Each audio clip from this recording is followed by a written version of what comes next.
It happened at my granddaughter's graduation party. On that day, my daughter, Emily, and I were busy preparing for the party. In the living room, my husband, Steve, our granddaughter, Melissa, and my daughter-in-law, Jennifer, were relaxing. "Oh, it seems lively here." From the faint conversation between Melissa and Jennifer in the living room, I realized that she made a cake for us. Even though Jennifer was young, she was very thoughtful and kind to her niece, Melissa, whom she met only occasionally. For this graduation party, she even offered to cook herself. I was really happy about Jennifer's kindness. The next moment, however, What? my husband, without a word, grabbed the plate with the homemade cake and threw it into the kitchen trash can.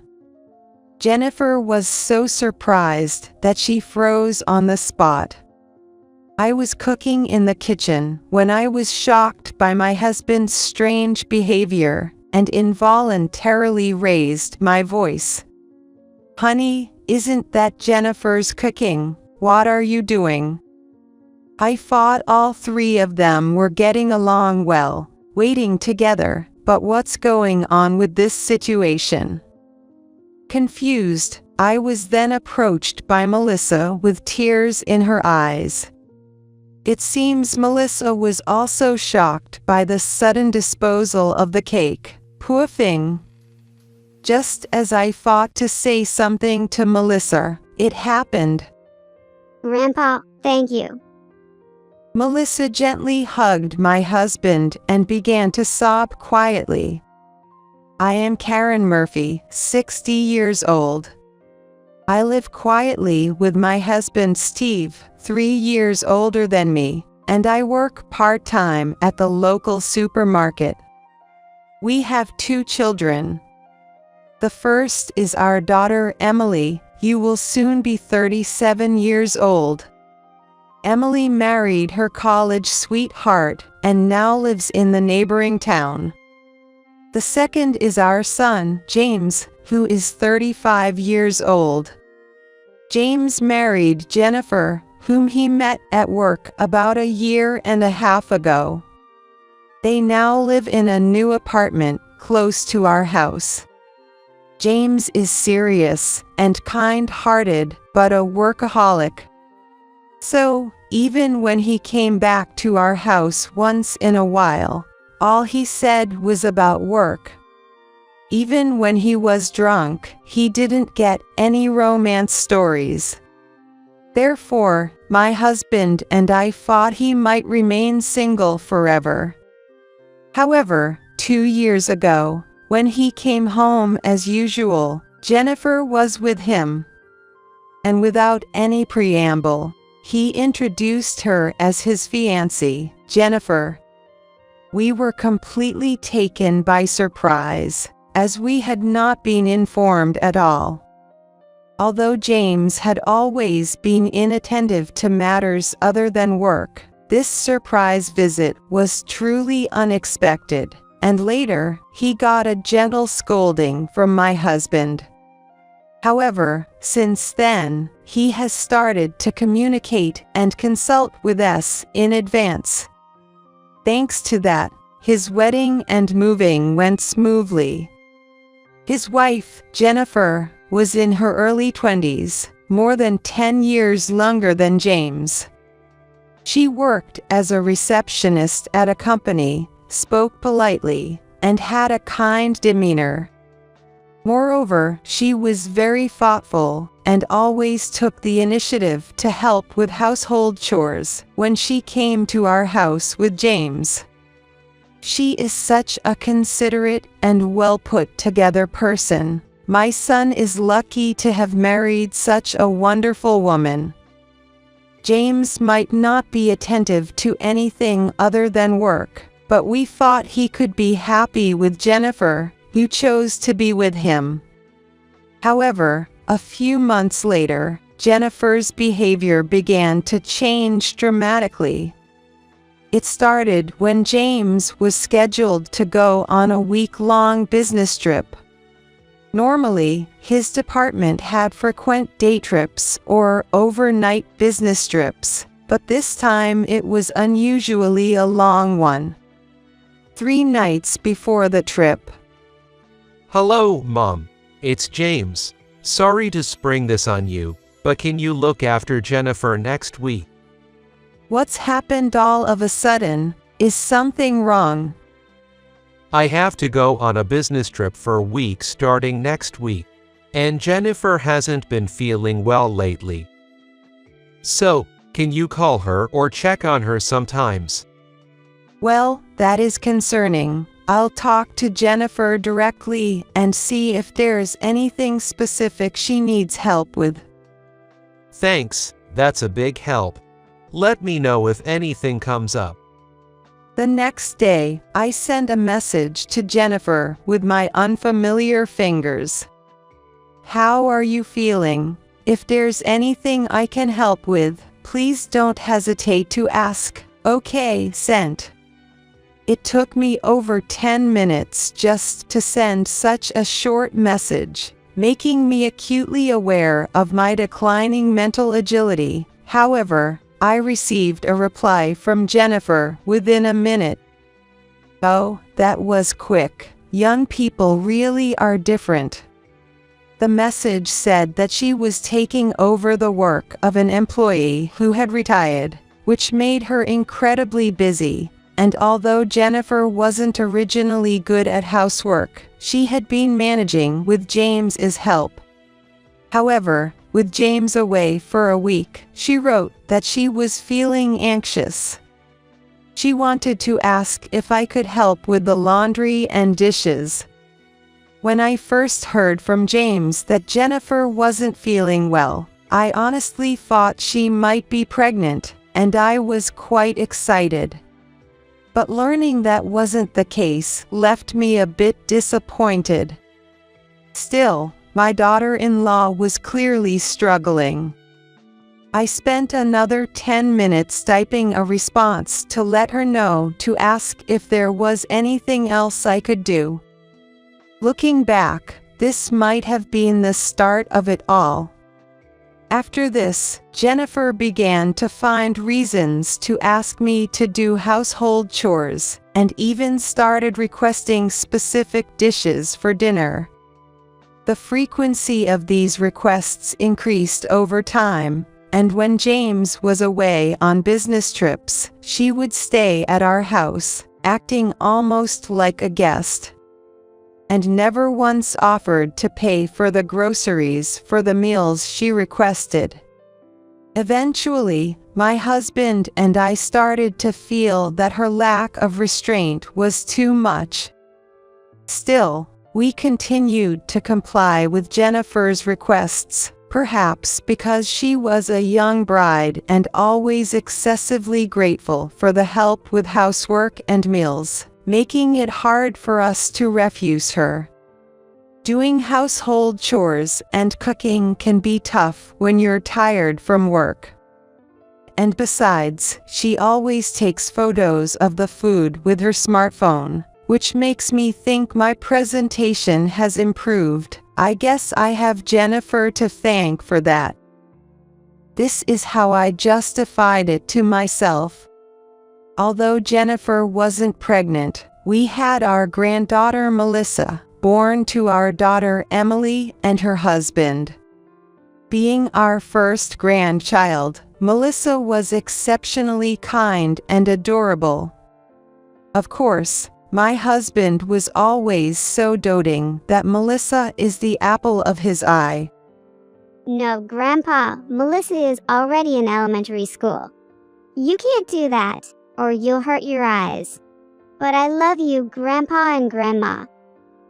Melissa would say, endearingly indulging her grandpa's jokes.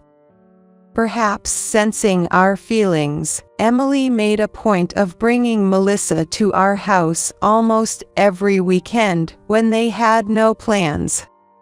My husband and I always looked forward to seeing Melissa.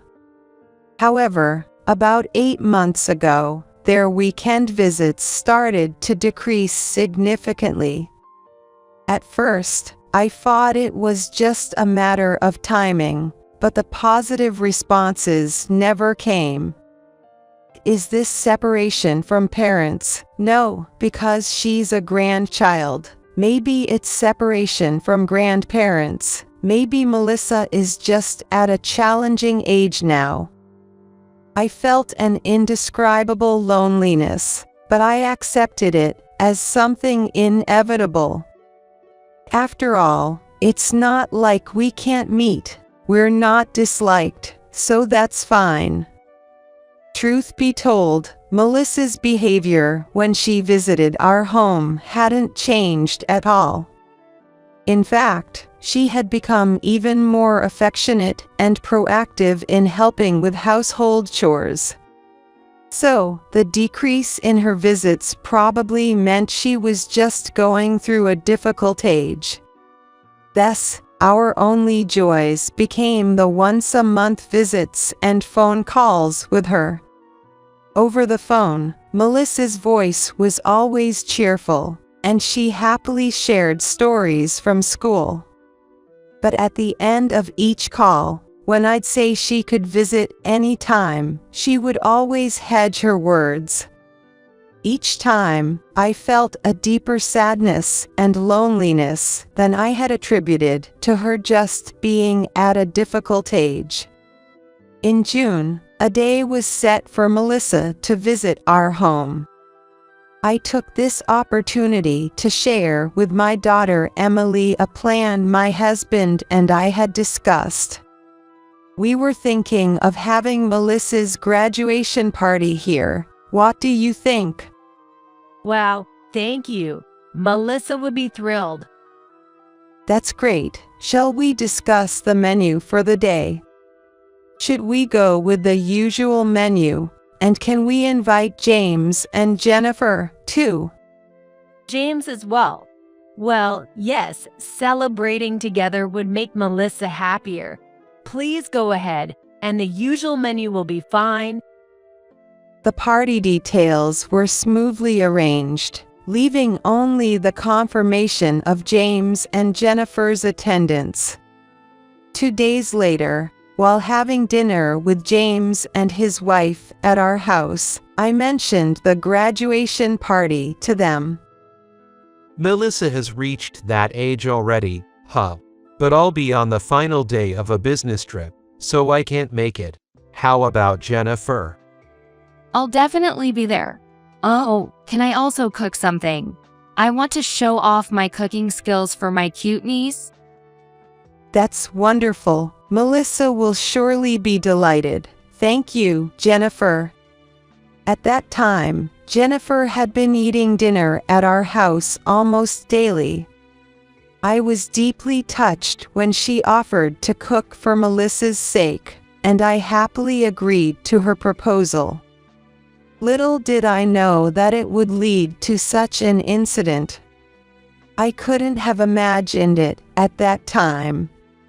So, the day of the party arrived.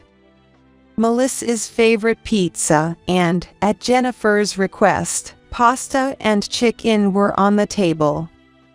With more people to feed than usual, Emily and I were swamped with preparations and cooking.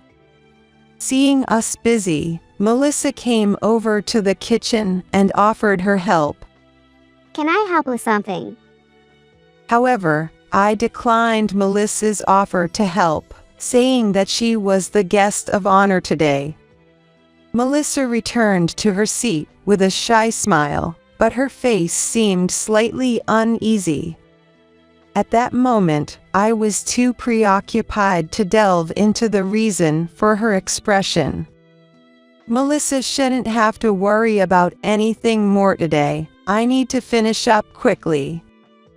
I was focused solely on getting the preparations done as quickly as possible. Back in the living room, Melissa seemed restless and uneasy. My husband, Steve, thought that maybe calling it a party had made her nervous.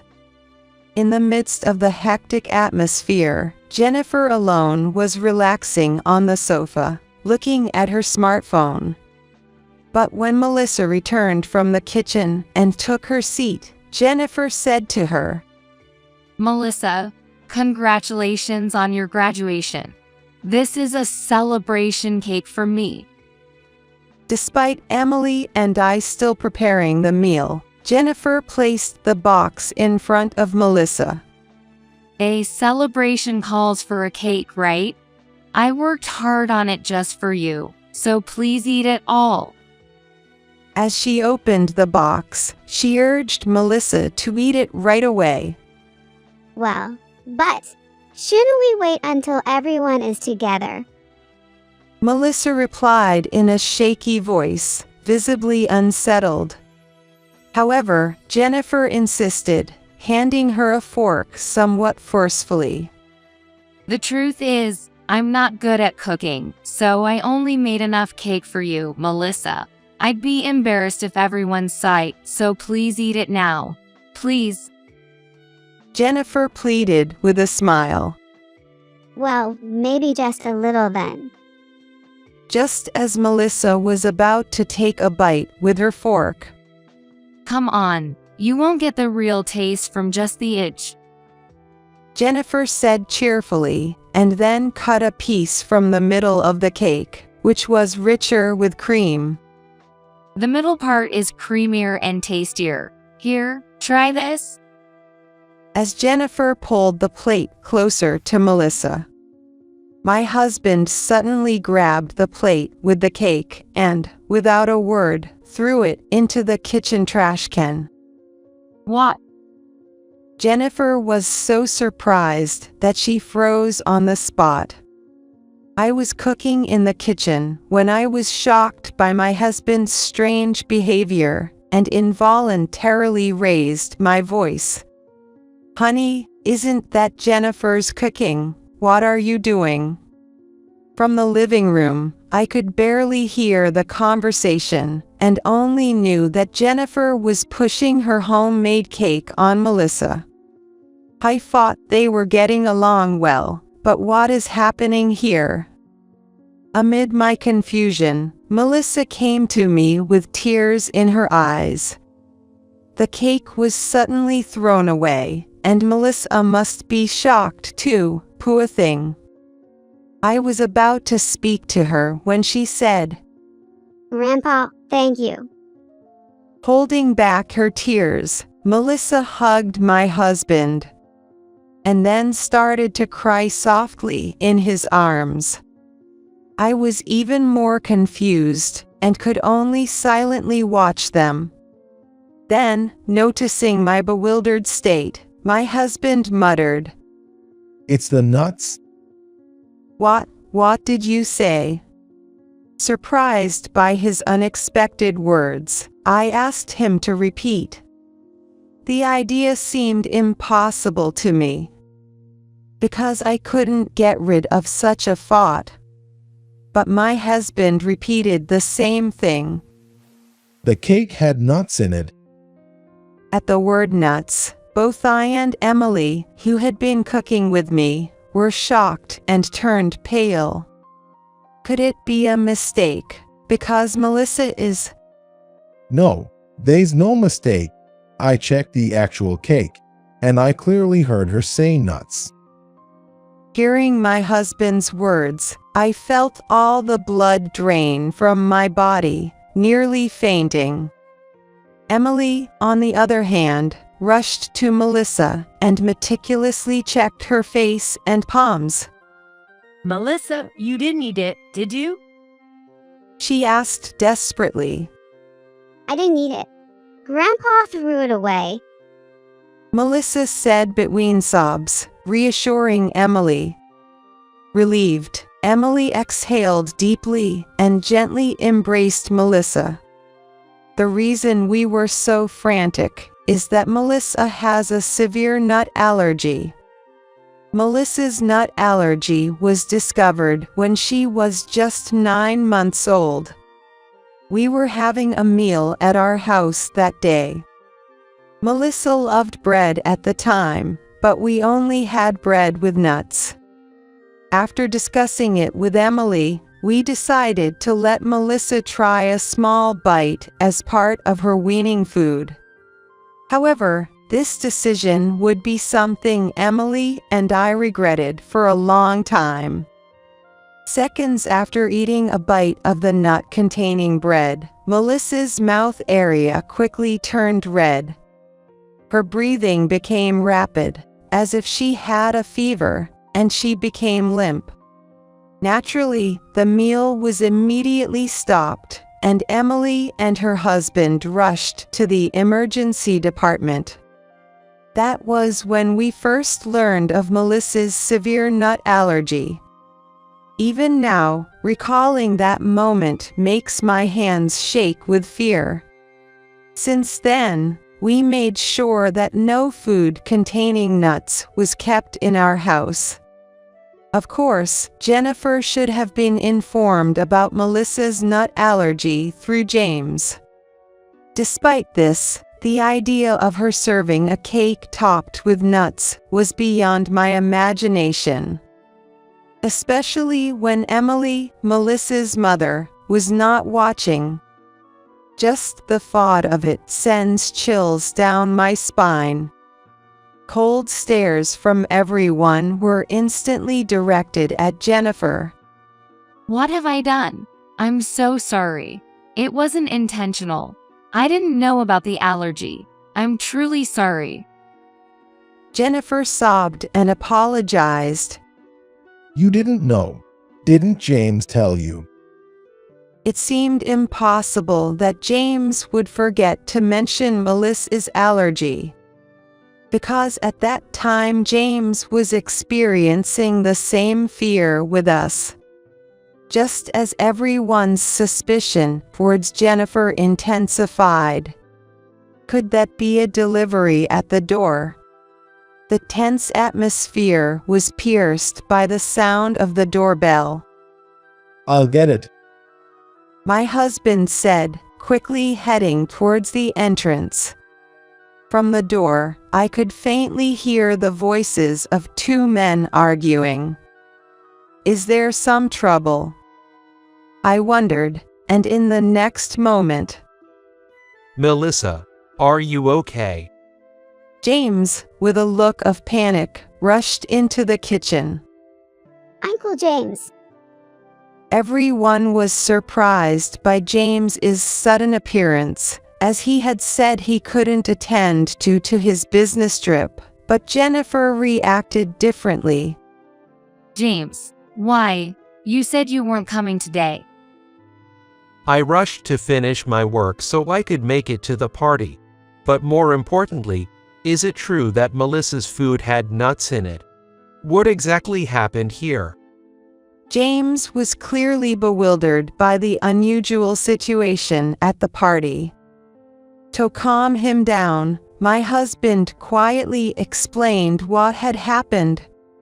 So, it seems Jennifer didn't know about Melissa's nut allergy and offered her the cake. And kind-hearted Melissa couldn't refuse and was about to take a bite, so I hastily threw the cake away. You're saying Jennifer didn't know?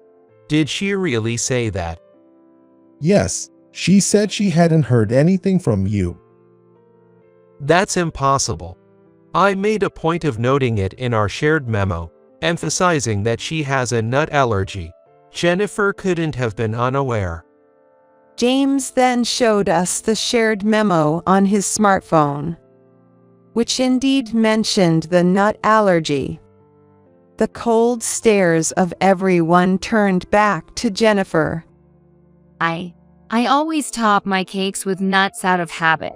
I might not have paid proper attention to the memo. I was so focused on cooking. It wasn't intentional. Jennifer started to make tearful, strained excuses, sounding almost like a child. No one seemed convinced by her explanation. However, my husband, James, and I didn't blame her further. Although it wasn't a mistake that could be easily forgiven, Fortunately, Melissa hadn't eaten the nuts. We felt it was enough if Jennifer would be more careful in the future. However, only Emily didn't think so. I can tell everything now, right? Emily said, and Melissa nodded firmly, albeit with a hint of confusion. The exchange left us puzzled. What's going to happen this time? An incomprehensible uneasiness was weighing on the air. Jennifer, it's not just about the allergy, is it? You've been doing terrible things to Melissa behind our backs, haven't you? What are you talking about? You've answered Melissa's calls multiple times when you were here, haven't you? And each time you told her not to come here, or you threw away the letter she sent, right? Stop it. That's absurd. I apologize for the nut incident, but don't make me out to be the villain. Steve, Karen, I didn't do any of that. It's the truth. Jennifer retorted, her demeanor becoming defensive. Then she began to cry and yell at Emily, saying that she was jealous of Melissa because she was more adored than herself. But Emily remained calm. Her composure soon explained by her next action. It's useless to flatter now. I have recorded your conversations with Melissa. Emily played an audio clip from her smartphone.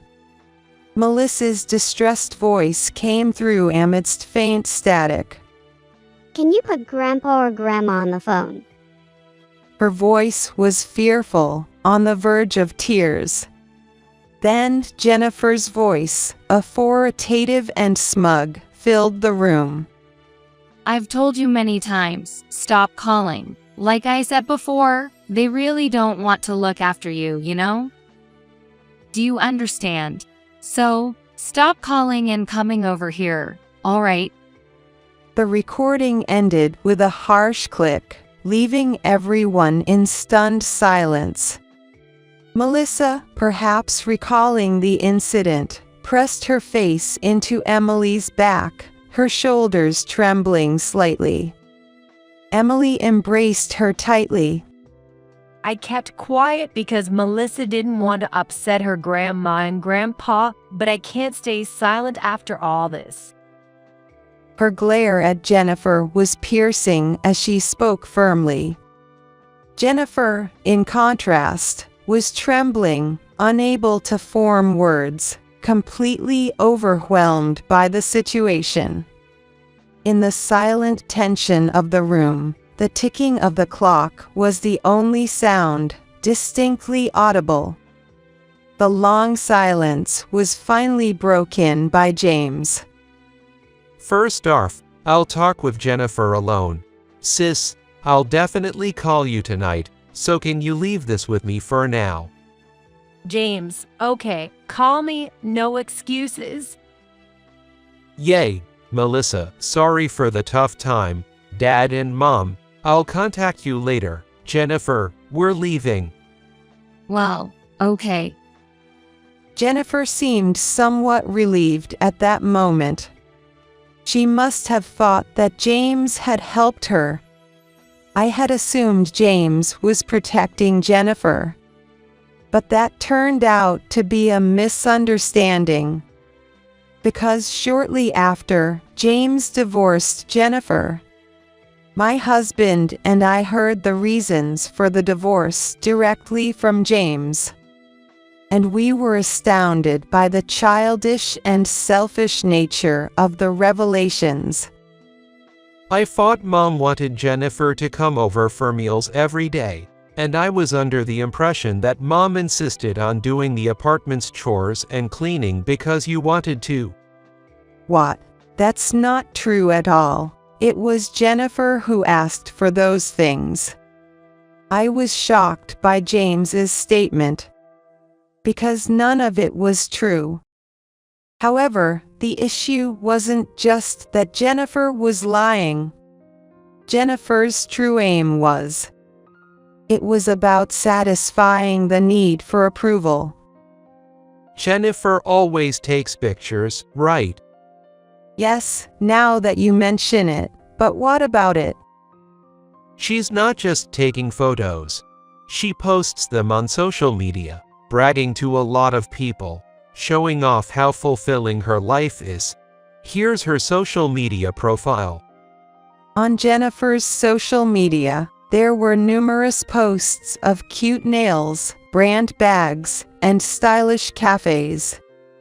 I noticed some familiar photos among them.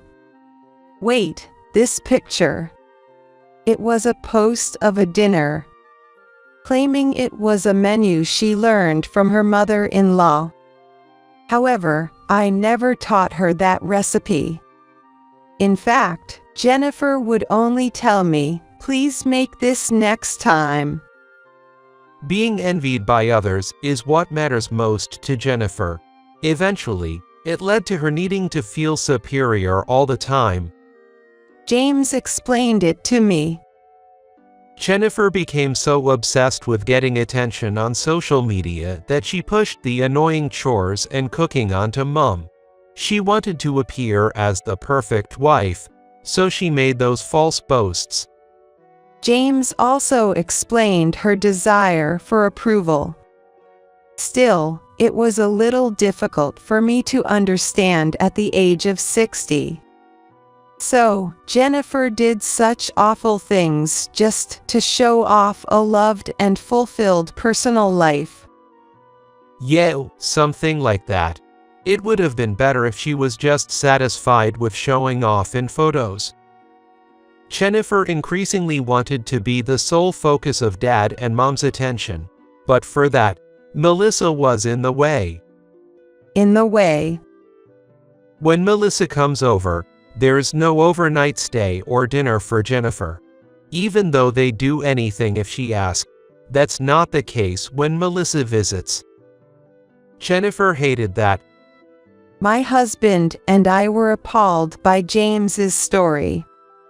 It was hard to believe that for the sake of being the center of attention, she became jealous of a 12-year-old child, almost causing a serious incident.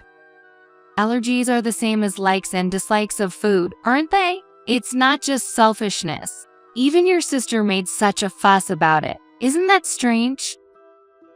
Jennifer did not attempt to understand the severity of allergies or how dangerous her actions were.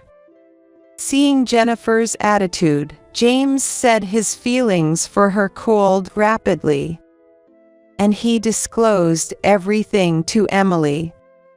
After hearing about it, Emily decided to report it to the police after consulting with her husband. The charge was assault. Additionally, the act of discarding the letters could be considered as obstruction of correspondence. It was also mentioned that parts of the recorded phone conversations, beyond what was heard that day, could potentially constitute threats, leading to charges of intimidation. Thus, Jennifer faced police questioning initiated by Emily and her husband's consultation, concurrently with James's divorce proposition. Initially, Jennifer refused to accept the divorce and the police inquiry. However, as time passed, rumors that she had caused the police incident began to spread at her workplace. Having always boasted about her fulfilling life, the spread of these rumors seemed to hit her hardest. After stubbornly rejecting the divorce, she quickly accepted it and became unreachable immediately after completing the police interrogation. As expected, she was also fired from her job due to unexplained absences. This experience made me realize that Jennifer I knew was just a facade. Though we might never meet again, I wished, at least as an adult, to hear her apologize to Melissa. I mentioned this quietly to my husband. People like her don't change easily. I'm happier with the thought of her never appearing before Melissa again than any apology she could offer. He might be right. Since that day, Melissa's visits to our home decreased again. But for entirely different reasons. Now in middle school, Melissa is busy with studies and club activities, only finding time during school holidays. Yet, she still keeps in touch through calls and letters, mitigating any feelings of loneliness. If my husband hadn't thrown away the cake on the day of the graduation party, what would have happened by now? I am sometimes seized by a chilling sensation as I contemplate this. He noticed something was off with Melissa and acted out of a desperate need to protect her. Thanks to his actions, Melissa can still go to school with a smile today. I'd like to learn from my husband and be able to protect Melissa's smile and future. I'm secretly thinking so.